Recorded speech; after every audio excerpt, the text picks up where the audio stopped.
Say what?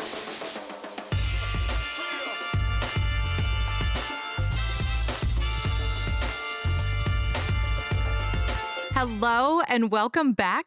It's time for Say What, where we hear from those connected to the industry about what's going on in our world of electrical apprenticeship. And yes, this includes topics you suggest, so please keep those coming. I'm your host, Cindy Sandifer. So let's talk budgets. Budgets provide a structured plan for managing finances. They allow us to set clear goals, control spending, identify potential issues, prioritize investments, and ultimately, we make informed decisions to achieve sustainable growth by aligning money usage with business objectives. Yes, that's a definition I found online, but it works. And essentially, let's say this. Budgets help us maximize every dollar and prepare for future needs. Budgets are critical for JATCs and AJATCs, really for any of us, right? Personally, and certainly for an organization. Another critical factor is that I don't attempt to speak or advise on budgets. So we've got the incredible Mark Cerulla. He was formerly the Director of Operations and Comptroller here at the ETA, and now he is with the IBEW International Office.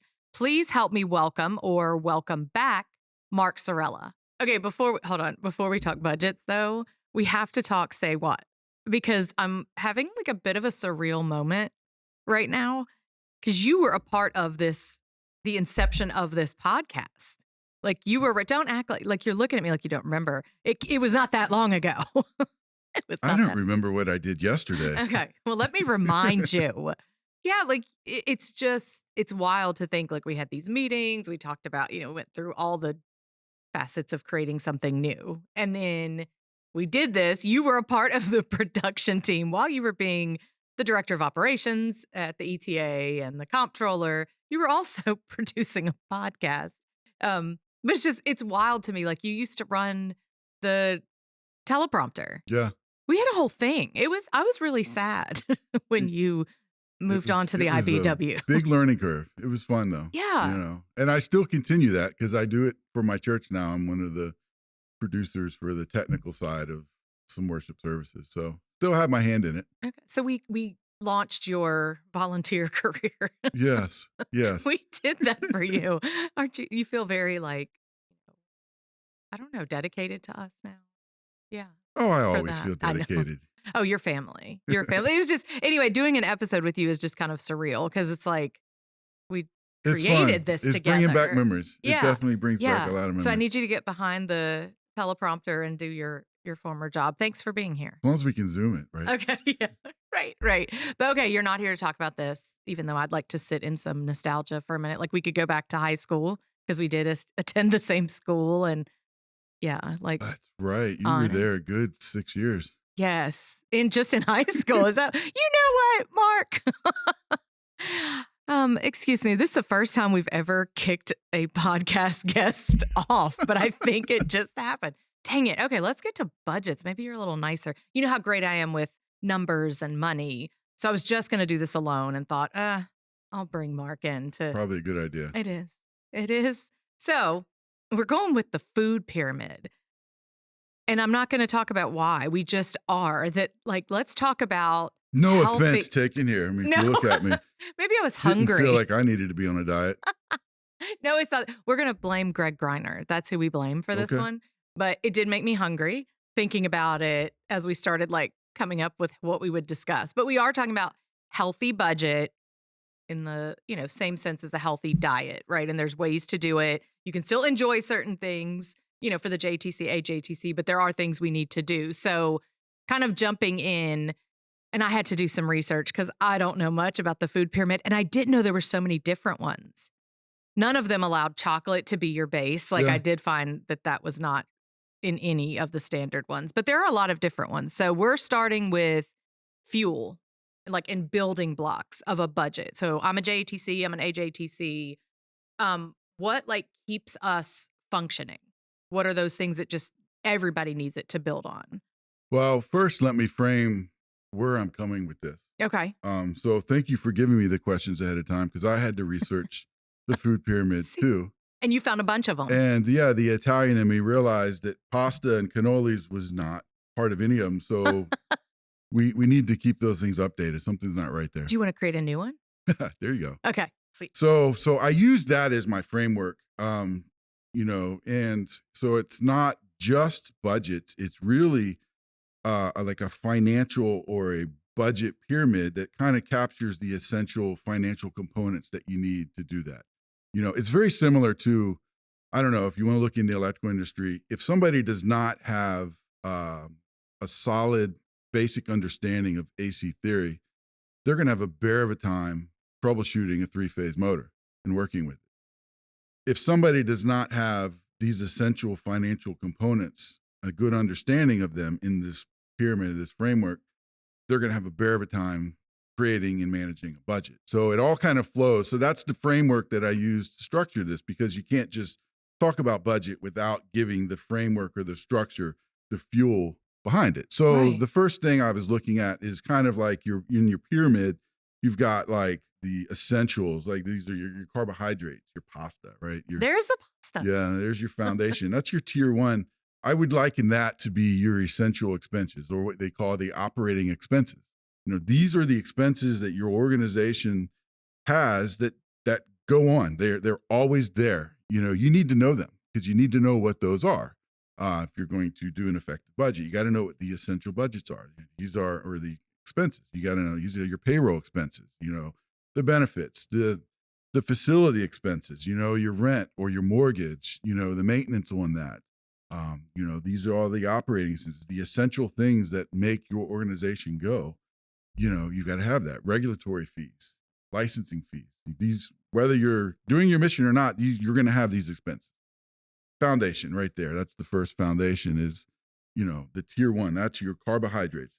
The second thing, which is kind of the second tier, which is, I would say, kind of like in the food pyramid, your proteins or your building blocks. Okay. These are your program expenses. This is what your mission is, right? So if you're a training center, your mission is training. So these are the training costs. If you're a local union, these are the costs to support the members. If you're a NECA chapter, these are the costs that you have to support the contractors in your chapter, right? So this is your mission, and these are the costs surrounding that. So like a training center, these are your educational, the instructor fees, the curriculum fees. These are all of the things that you incur to, do your mission, to do the training. So Right. that was the second tier.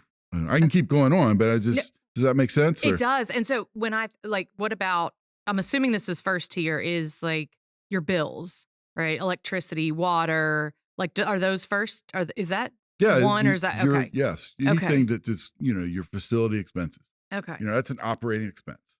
Right. And then to actually serve your members and serve the people you're doing, that's a program expense. And I'm stealing that kind of from the tax return. Anybody that does a 990, you have your admin expenses, which is your operating, and then you have your program expenses. Okay. This is what your mission is to do. So you need to know those if you're going to, be in charge of a financial part of an organization, whether you're a training director or whether you're a committee member. You need to be able to know what are the main expenses? What are my operating expenses? What are the essentials?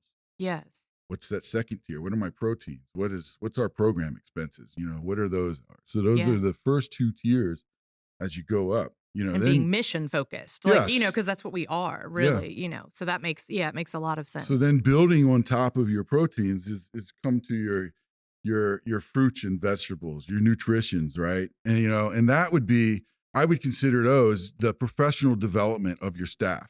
Are you sending people to NTI? Are you participating in regional training? Are you doing other kind of training to make sure your staff is getting the development and the training that they need to do that? Are you working with industry partners? Are you, listening to this podcast would be something, are you out there learning and understanding what other partners are doing in the industry, Right. keeping track on that. What's your technical infrastructure look like, right? If you're doing hands-on training and you're doing classroom training, do you have the infrastructure in place to facilitate that? Or you still have download speed issues, right? Right. So these are the fruits and vegetables. These are kind of the next tier to make sure you've got that. And I would also in there would group in reserve funds. Does your organization have enough reserve funds for a rainy day? Like that's part of something you would do to make you healthy. Yeah. So I love that you're likening it to the fruits and vegetables because we hear that, right? You should have your greens, but not just great. Like you have to have X amount of vegetables a day. And are you eating your fruits and vegetables? It's something we're saying to kids. Our physicians ask that of us. And I'm thinking of the professional development when you were talking about that. I'm like, man, that's so important. Or the networking and attending events that you can attend, within, but understanding those should be a part of your budget. correct. And because it's so easy. And because I was at a JATC for 12 years, like it is easy to just kind of get in your bubble and just work, right? Because there's so much going on. There's so much to do. And if you forget that part, you're missing something, right? There's a health benefit that you're missing from not attending these things. So working them into the budget, making it something that you're saying, no, this is mission critical. We Hmm. almost can't do that mission if we're not staying on top. And even technology, right? Like constantly changing. And we've got to keep up in order to, I don't know if you want to say compete with, not just colleges, right? Just other career paths. And it's like, we've got to be there. So that has to be worked into the budget. It's got to be an essential. Yeah, it's part of the healthy part of an organization to do that. Yeah. And I would say to cap this off, your last tier, which would be like your healthy fats, right? I don't know, the sustainability of the organization, sustainability of us in the food pyramid. Are you looking at grants? Do you have a grant writer? Are you looking out there for additional grants that kind of help support your mission?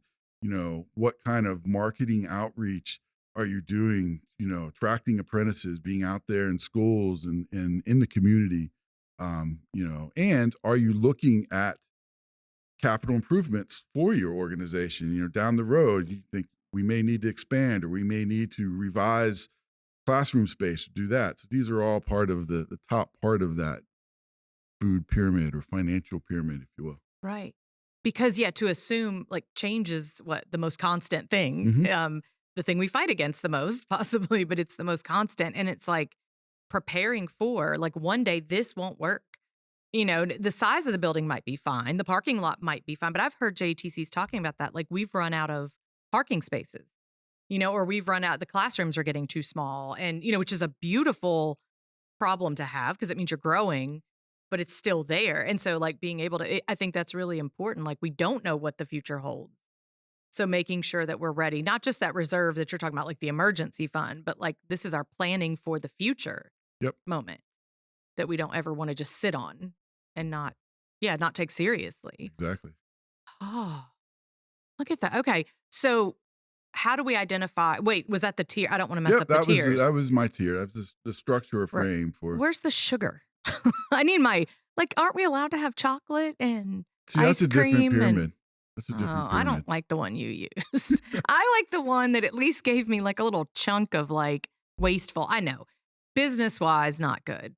Food pyramid wise, it worked. For Yeah, me, I but mean, you have to be careful. There's a lot of ERISA and there's a lot of government agencies that really control what you can do. So, especially in our industry, you got to be cognizant of what you can and can't do. A lot of times people will run a nonprofit as if it's a for-profit and think, well, they can give bonuses, they can, celebrate birthdays and stuff. But, as much as the intent of us is that makes sense, we want to take care of others.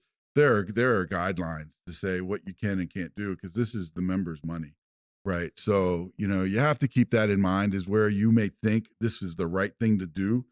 There are laws that ERISA is really restrictive of what you can do. So it's nice to do that, but you also have to be aware because you don't want to find yourself wearing orange because you did something that you thought was right, but is prohibited from the Department of Labor or ERISA. right. But isn't orange the new black?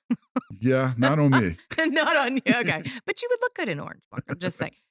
And that kind of brings back to something you talked about with I think it was the third tier, with the idea of being a part of learning opportunities and growth and professional growth, industry growth, because someone like Jim Cole, Mhm. one of the attorneys that we work with, he's at a lot of our events talking about ERISA Right. And so it's a moment to understand that. Like there's things that you might not think are an issue and they are, and he can kind of help. So I think, as far as the budget, like having that in your budget to where you can attend events Hmm. and learn more could actually save you money Yes. and stress Hmm. because of learning about what you can and can't do. Correct. Like, so yeah, it's like really spending the money here could actually save you. I mean, if you talk about a legal issue, you could be talking about a lot, like six figures even, right? I Yes. mean, so yeah, spend the money to go to the event to learn, right? Yep. It's not a plug. It sounds like I'm plugging our events, but it's like that's what they're there for, Yeah. is to hopefully like just kind of build everybody up Yeah. with knowledge. Absolutely. Okay. So what about harmful? Do you have any things like you would put in like I don't know, like when you look at like food pyramids, we're back to diets, like there's, you know, things that could be harmful to us, whether it's in excess or really just avoid that thing altogether. Like, is there anything that comes to your mind? So I would say I'm going to spin that around a little bit because I think a lot of times if you practice strong practices and like if you're developing muscles and you're eating right things, it's a natural defense for a lot Mm, of these other things, right? So I take the approach of, all right, what are some strong, healthy practices or things that we can do as an organization to help prevent some of those, you know, toxins, if you will, right. financial toxins, if you will. So, and I really focus on, and I won't do these in any particular order, but since you talked about the legal, it's always important to have engage as your organization makes you have professionals engaged that are proactive in working for you. You know, your CPAs and the auditors. You know, they shouldn't just do the audit. They should be proactive, right? They should be coming to you and saying, "Look, here's a trend that's going on. We need to make sure we're addressing this." Or they're giving you, suggestions and ideas. You know, so you want to make sure you're doing that. You also want to make sure you've engaged, investment managers. Mm, If you've got investments, you need to be responsible and make sure you've got those for that. So, and of course, you always have to have, an attorneys. Now, it's not always economical to pick up the phone to just call them and say, "Hey, I guess have a quick question." So you need to have these professionals engaged. So that's kind of the external, but the internal aspect of what an organization can do to help prevent a lot of these financial toxins really is to have I guess you could say, practice a really strong financial discipline. And mm, I do that. I say that by saying, you know, constantly prepare monthly financial statements. You want to be looking at the operations and you want to prepare the monthly financial statements and get those out and look at those. You want to have a budget. And this is where the budget comes in. You want to create a budget and have a budget and compare those monthly, expenses to what you've budgeted for that. You want to make sure you're efficient in what you're doing, and you want to manage your cash flow. I mean, organizations, cash is king, right? yeah. So spend a lot of time with cash flow. So these financial disciplines are essential to kind of keeping away these toxins, because if you're doing these things, it's a preventative measure Mm, for one of the preventative measures that can help. yeah. And I was thinking about, oh God, I love ice cream and that I go back to that all the time. But if I haven't been having, say, a lot of sugar for whatever reason, right? I don't crave it. Hmm. But if I start having it regularly, then my body is like, get ice cream or get candy or whatever it is that it's wanting. And so I'm thinking, like you're saying, I like, we usually don't do spin here, Mark, but you did some spin. But it's like, yeah, if I just create this healthy, then I'm better, like I'm in a better place. I'm tending to not reach for those taboo or, like slap on the wrist, even if that's all it is. But I'm not craving that stuff because I'm not even touching it. I'm just staying with the healthy budget. Yeah, because when you're doing the positives, when you're doing the financial disciplines of the right thing, when something comes in that's not, it's easy to spot. I mean, there was an illustration, but I remember I worked at a bank in college, and a lot of times, you're handling money all day long, Mm, right? And so sometimes when it was slow, I would count my drawer out, and you're feeling the money, and you know what it feels like. So one time, somebody came in with some, fake 20s, and immediately I got them and I started counting them, and I'm like, this doesn't feel right, and I knew that immediately because I had been handling the cash for so long. So I took it out back, and these pins, you can test it, and sure enough, they were, counterfeit. So, but I was able to do that not from studying what counterfeit looks like. I was able to do it because I know what the real thing feels like. And as soon as something that came across that wasn't right, this isn't right, Mm. you know.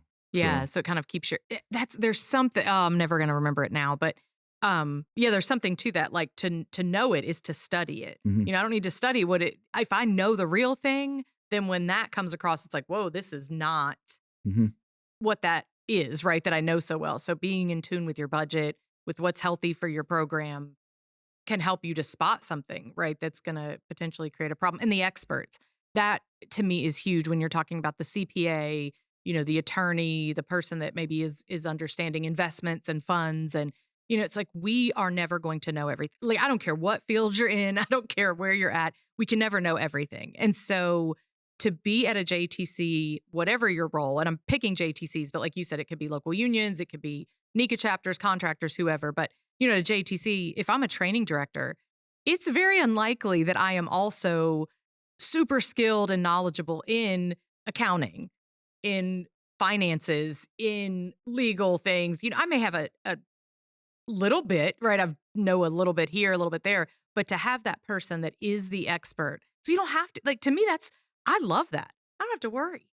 I've got this person, I've learned I can trust them, they know what they're doing. I'll learn what I need to know, mhm. but I don't have to, like, add that to a list of things that's my responsibility. My responsibility is to have the person in place and budget for them, right? Right. To have that, and I think that's essential. Yeah, between that and then a lot of the industry awareness that goes on at NTI and other events throughout the year, you know, coordinating with other training centers, the training directors and say, "Hey, we've got this issue. How have you dealt with that?" Mhm.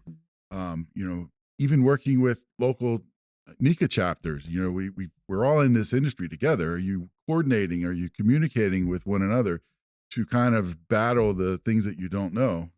So it's important to make sure you're not siloed, but you're part of this community and using the community to help strengthen your organization because we're Yeah, all going in the same direction. right. As independent as we might feel like we aren't in a silo, and we Hmm. do impact each other with the choices we make, right? And we can help each other. And I think that's the great thing. Like, find someone that's totally different from you, right? Different size JTC, different location on the map. Work with them, work with someone that's more similar, and see what, because gosh, I think it would relieve us, particularly when we start talking about budgets, man. You're obviously not sharing your funds and information like that, but just practices, Hmm. what's worked and what hasn't. Yeah. So what about, like, I guess I kind of jumped on this, but the extras, like, is there anything like, I was reading with the food pyramid, like things that boost our mood or, in moderation, give us some energy and enjoyment. And I think about, and this might not be fair to ask you, but I know Jim Cole's talked about it. So you have a graduation ceremony, and that's a time for celebration. We're wanting to give a good event, this moment for these apprentices who are now journey workers, have worked so hard. Like, where can you split? It's like, how does that fit into the budget? Like, okay, we can spend X amount, but there's a risk of things. There's things we have to still keep in our minds, right? Right. Yeah. I mean, there's when you talk about spending money for things like that, there's a lot of guidelines around that, right? Okay. That's why there was a lot of regulatory looking at what the laws were about what you could do for graduations and so forth. So there you want to really lean on the professional opinions of your attorneys and accountants for that. But when it comes to internally, it's some of the stuff that just sort of makes sense. You have to treat everybody in the organization with respect. When somebody does a great job, or maybe you've delegated a budget to them and they've stayed within you congratulate them, you make sure you honor them, and giving everybody the utmost respect for doing a good job, saying things like that. Mm. So those are things that are outside of the budget that you can't really financially do. But as an individual, that's how you reward others and make sure they understand that, and some of the really stuff that doesn't even, it makes sense is, well, are your facilities up to date? Are they nice? Are they clean? Are you making common areas for people to enjoy being there and wanting to do that? These are just little things that you can Mhm. spend money on, putting, little things in the office or in the common areas, training centers where people make it nice for them to want to be there and enjoy being there. A lot of times they spend a lot of time there. So Yeah. make it comfortable for them. I mean, Right. you don't have to have ice sculptures, there, Aw. but you can have a really nice area and have some, Mhm. some nice amenities that you can do that they can enjoy, Right. and these are things that kind of outside the budget to really budget a lot of things like, bonus incentives or things like that. Like that, there's some regulatory, guidance that you have to abide by there. Right. So you can't operate like a for-profit, which has a little more leeway to do things like. Yeah. I like about making it comfortable because everything, we talk about, Todd says it all the time, the benefit of the apprentice. That's what we're looking at. And I'm thinking if you create a space, right, that's comfortable, that people want to be in or know if I have to be there, at least I feel good when I'm here. And that does, right, there's research Mhm. to show how important that is for someone's mental well-being, and how they're going to do and perform. And so, that to me as a budget item, right? Yeah, we want to make this a place where people do want to be and they're proud to be. What about and this one maybe they need to ask their professionals, like the experts they're working with, but like could a JTC, AJTC like have a community event? I'm going to go with Halloween. Like if they wanted to do a trunk or treat, like is that something or does that need to be handled somewhere else? Like because it be outreach-ish, right? Like, I don't know. Like, is that unfair to ask you? Is that something they need to talk with, like, their person about? Well, community outreach is something that programs can do, and there's a lot of guidelines around how you can Okay. do that. And it's got to relate to what you're doing, your mission. Yeah. So you can't just have an open house and have everybody come in and popcorn and play a movie. So Right. you are managing. The fiduciaries have to manage the money that's Mm, not theirs; it's the members' money.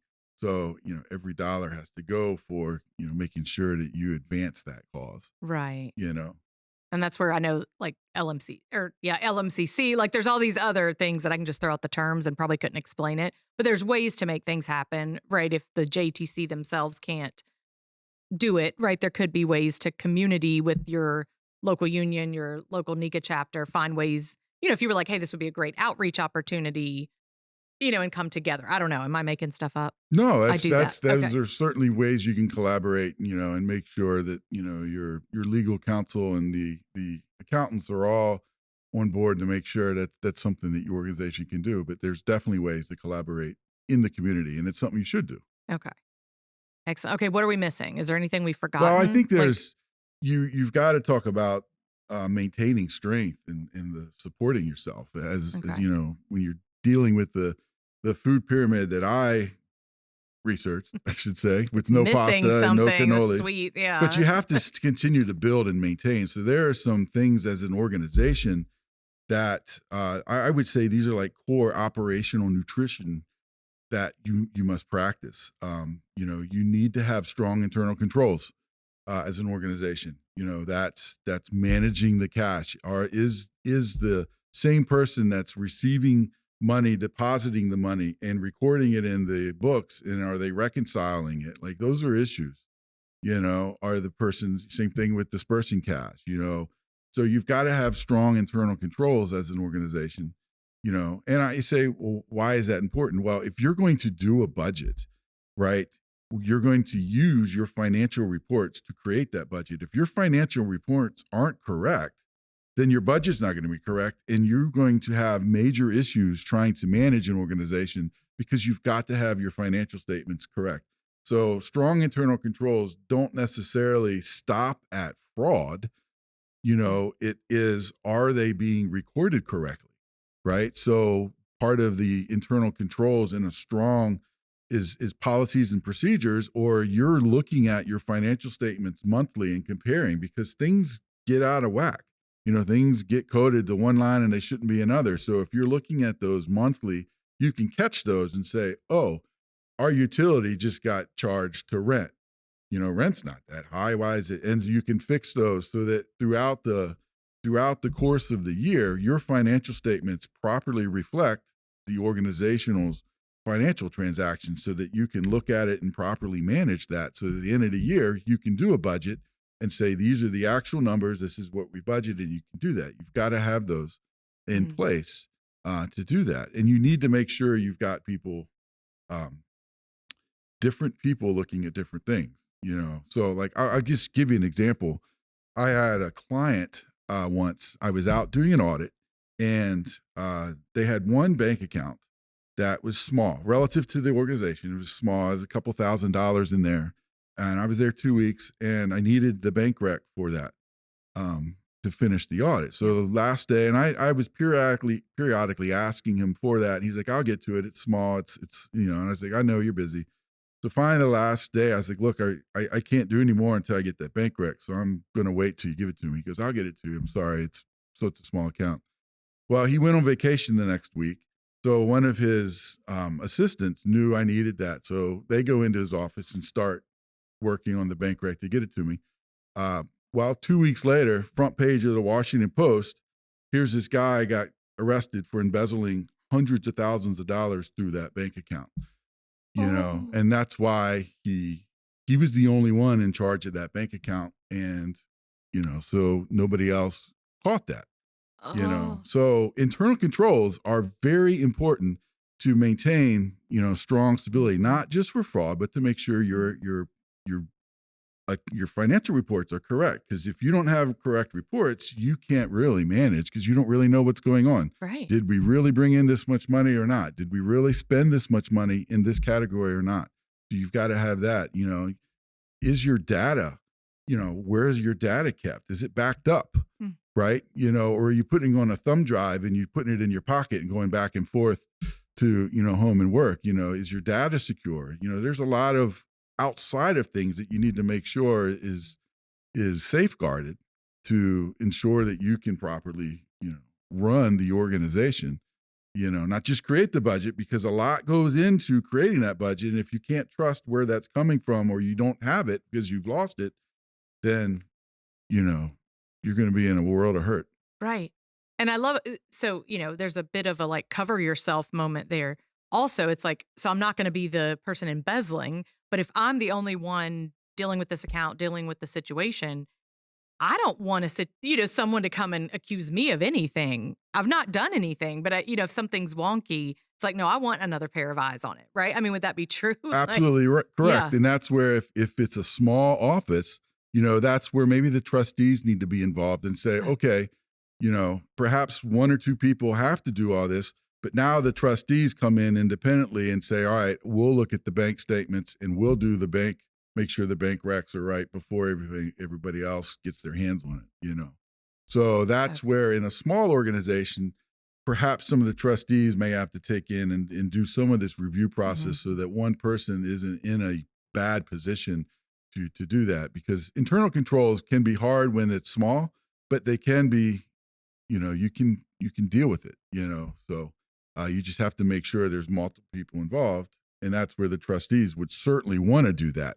As fiduciaries of the organization. If it's a small organization, then they're going to want to be a little more involved in some of the day-to-day review of the stuff to make sure those controls, are clear. And you want to make sure you've also, for your department, have really clear guidelines as to who does what, right? Because stuff comes in, oh, I don't really handle that. Somebody else is. And they're like, well, I don't do that. And it just sits. And all of a sudden, now you might get some, regulatory notices because things haven't been filed because, oh, I didn't know that came. Or a lot of times it's a new letter. Nobody's seen it before. So they just put it in I don't know what to do. And it just sits. And so having clear guidelines as to who does what, and when something new comes in, that everybody knows where that goes so that you can handle and account for that. And it doesn't just sit because I don't know what to do. Yeah. I love it. It's a little weird because you read my mind. Does that scare you? Because it should. I just want you to know it should scare you. But I was thinking about, what do you do with that smaller JTC that has one or two people essentially? I mean, some are even part-time. I mean, you've got a host of different scenarios. So I love that you touch on that. Like Mhm. that's where the trustees, Yeah. those members come in. I think that's really important. We don't want to be like, well, it's just two of us, so we don't have a choice, or there's just me Yeah. and I don't have a choice. It's like, don't do that to yourself. Again, I'm not suggesting that person's going to do anything illegal or immoral or whatever. It's just like, don't put yourself in that place of being the only one that's doing anything Yep. when it Correct. comes to And that. I would say, even in a position of leadership, sometimes it's good to do, I'll call it an internal review, but sometimes it's just checking. I'll give you an example. So, like in my positions for years, I've never, I've never really had to file things because I don't do day to day things all the time. So it's not, something that I have files that need to be filed. But periodically, I'll file them. I'll see that there's stuff to be filed. I'll go and I'll file them, not because I just want to file it. I'm just seeing, are people really filing things correctly? Mhm. Are they doing their work? Because you'll go in there and you'll go through S's and look for miscellaneous S's, and all of a sudden you see a bunch of TUVWXYZ files, and obviously the person got tired of filing and just put the rest of them behind miscellaneous S's. Is that a big deal? Maybe not, but it could be a problem if you need to generate one of those documents for an audit and you can't find it. What's that going to do for the auditor, right? So, as a person in leadership, sometimes it's good, not every day, but to check some of this, make sure things are being filed correctly, whether it's electronically or paper or other things. I still do that to this day. Nobody knows I do it. Nobody's around. Just go through and start looking to make sure, because I don't want to be in a position where the organization has to do something that we have, but we can't generate, or we've done something wrong internally. And I don't want that to be a reflection of bad practices of just even filing something as simple as filing. It can get a lot more complicated to make sure we have everything documented when you're paying invoices. Do you have all the backups? Do you have backups for this? I mean, those are a little more serious, and we make sure, but even down to the simple thing of filing, is doing that. I remember I did this one time with a client, and the partner at the accounting firm really liked it. When you go out and do an audit for like inventory, you usually do test counts. So you go and you test counts of different things in the inventory, and if the people counted it right, then you can rely on their inventory report properly reflecting what they have. And a lot of times you pick the high dollar stuff, because that's the majority of it. So I had a auto parts place. They remanufactured starters and alternators, blah, blah, blah. They had a huge warehouse. So I went in and I said, I'm only going to count one thing. I'm going to go count the screws that go into this. And there was like 25,000 some screws. I figured if they got the screws right, everything else must be right. And so I spent the day counting screws, and sure enough, they were right down to the exact screw. And I said, they they didn't know I was going to do that, because they're always thinking, oh, they always look at the high dollar. But I tried it, and the partner of the firm said, they will go with that, so. No, because, and that's, whatever lesson, I don't know, it's a life lesson. Just do things in excellence, do things to the absolute best of your ability, because it's the little, what is it? Gosh, there's all the different sayings. And of course it's, I'm forgetting all of them, but the devil's in the details. That's one, but it's those small things, right? Mhm. That can really get you. So if you're caring about the filing, and I've been in situations where the filing was critical to handling a situation, being able to find it, pull the documentation, like you said, make copies of it, whatever it is you have to do. So it's like everything matters. Like, don't ever get to the point of thinking, oh, well, that's just a little thing. And then in that leadership role, that person and then the person that's working with them understand this isn't about micromanagement by any stretch. In this, it could be, but I'm saying in the situation we're talking about, this isn't micromanaging you. It's not even about not trusting you. It's about the fact that we all make mistakes. We can all miss something. So the more eyes you have on it, right? The more people involved, the better chance you have, right? It's really helping to identify the financial toxins that may incur in an organization. I mean, people make mistakes, that's fine. But when people are intentionally doing things wrong, well, those are other issues you have to address. I mean, mistakes are one thing. Other intentional things you really need to be managing of and be careful to watch. So Right. that's why you can spot some of these financial toxins by doing some of these, doing the financial comparisons month to month, looking at things. If you find yourself constantly saying, "Oh, we got to quickly pay this invoice," or we need to hold off on paying this invoice, or God forbid you start paying them on credit cards so you can get another 30 days. Well, those are like warning signs Mm. that there's something else not going on. You're not managing your cash right, or there's other things going on. Those are financial toxins that will really jeopardize the stability and the solvency of an organization. If you find yourself having to do these emergency payments, or we're gonna wait to pay that, or doing this. So Mhm. those are issues, those are toxins, and those are all kind of warning signs that you Yeah. can see that you kind of need to be aware of. You may put it, well, we've always operated that way. Well, that's not always a good thing, because something may happen that just Mm. completely turns that on its head. So you want to make sure that you're always aware of what's going on, looking at these. When there's variances, why are there variances? What's driving that variant? You need to know that. Just say, "Oh, I don't know what happened that month." We'll find out, or why Yeah. are we always delinquent, or why are we always trying to rush to get this bill out, or why, those are warning flags, you know. Right. Yeah. Like stepping back, Like looking at it. it's like inflammation, Yes. you know. It's those Oh. it's kind of like inflammation. Trust me, with all my sports industries and injuries in my age, I know all about inflammation. So when you feel these inflammations in the financial organization, you can spot them, and you're like, no, Yeah. that's going to be a problem soon. Let's fix it. Right. You know. And like, I'm assuming some of these injuries, not all of them, because I remember you being in a boot not that long ago, but like some of them were back from like early days of athletics. And Yes. it's still, even now, not that you're old. I mean, it's only been a couple of years since you were in high school, I know, but it's like, wow, this is still bothering me. And I Mhm. think finances, I would assume, and budgets are the same way. It's like, if you don't catch that and handle it early, it could follow you for some time, right? I mean, is that true? It's very true. Yeah. Just it's the we've done it this way all along, but the markets could change. All of a Yeah. sudden, we jobs can just drop down, and all of a sudden the contributions stop.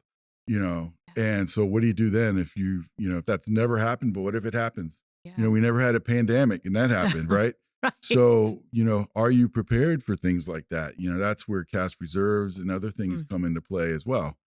Yeah. So, but those are making sure you're aware that just doing things as we've always done is not always the best way to do things. It can be rare to be the best thing because I think if we have that mindset of, and again, not just budgets, but we've just always done it this way.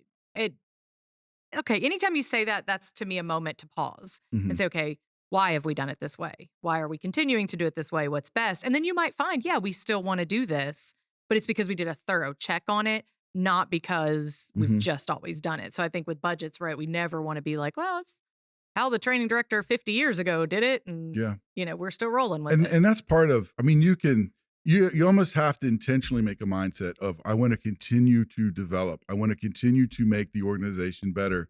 I don't want to just say it's always worked, let's go. I mean, I know there's tools now that will really help. Like I've got spreadsheets that I've done that are cumbersome for budgets, and we've got AI now, right? So I upload these spreadsheets into AI, and I explain to them, look, column A does this, B, C, and D. I want this. Is there a better way that I can do this? And then it'll spit out, and you'd be surprised. I've had some serious changes to spreadsheets that make things so much easier now because I just didn't know everything, or Hmm.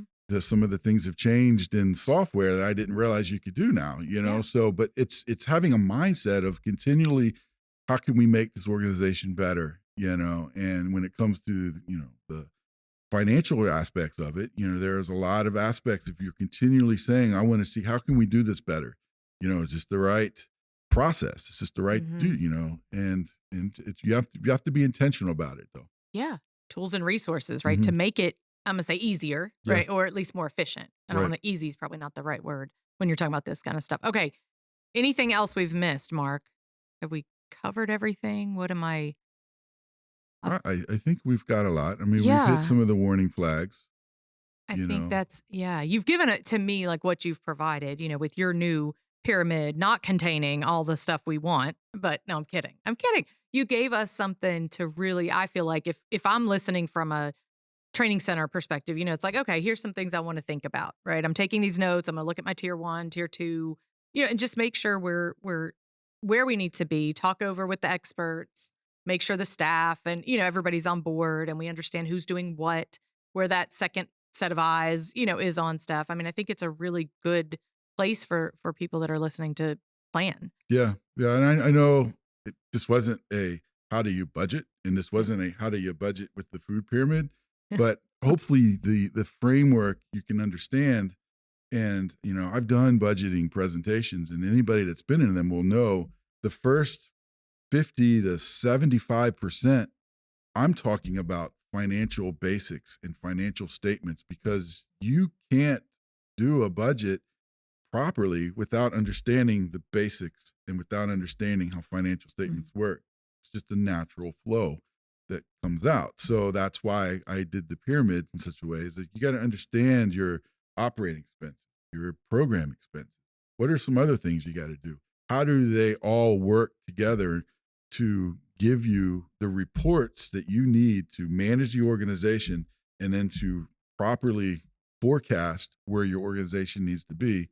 And then in that forecasting, these are some other things you need to keep in mind of, are we doing the right thing? Is technology changing where we need to increase our, router speed and our internet for the online learning? But these are all things that go into play of how to manage and create a budget to really properly manage the financial aspect of your organization. So that's why It's just kind of a holistic approach, not this is a budget and we're just going to focus on it, because you can't really do that without talking about the bigger foundational financial essential components of that to properly do that. So I hope I framed it in such a way. I know I didn't get a lot about pasta in there, but that's still an essential part of any food pyramid. I mean, I feel like we should go eat pasta and sweets just to prove how our bodies are going to feel later.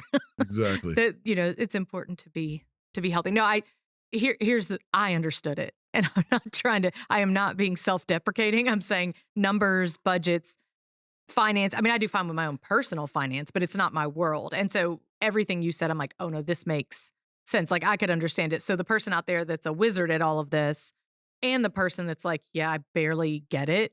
I feel like everybody could understand what you said today. And I think that was what the goal was, right? Is just to kind of lay that foundation. And I know you've been at NTI even since moving from the ETA to the IBEW, and I don't know if you'll come back again, but I know you've still continue to help us with that kind of stuff, like working with training directors, committee members, to figure these things out, right? And to get kind of dive deep in them. I'm so grateful that you're with the IBEW so that you're still a part, like we're still a part of the same industry. We still have, in a lot of ways, similar missions, right? And I love that we can still work with you, connect with you, have fun, because it was tough. I think, the ETA misses you. We do, because you were just such a big part of who we are and our family here. So it's lovely to have these moments and still stay connected and, give each other a hard time, of course. It wasn't goodbye. It's just a different zip code. That's it. That's it. So, yeah. And we know where to find you. We still have your number. We're all in the same family. That's right. Well, thank you so much for taking time with us today. Yep. Thank you. Thank you, Mark. Thank you again for being here. It's always great to spend time with you. And I appreciate your willingness to share your knowledge and your experience with us on such an important topic.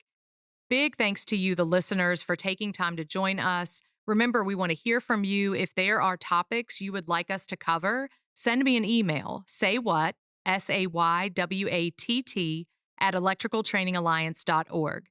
Our next episode will drop in September. Until then, please stay connected with us through our newsletters, blog posts, follow us on social media, subscribe to the podcast. Stay powered up, and we will see you next time. Say what?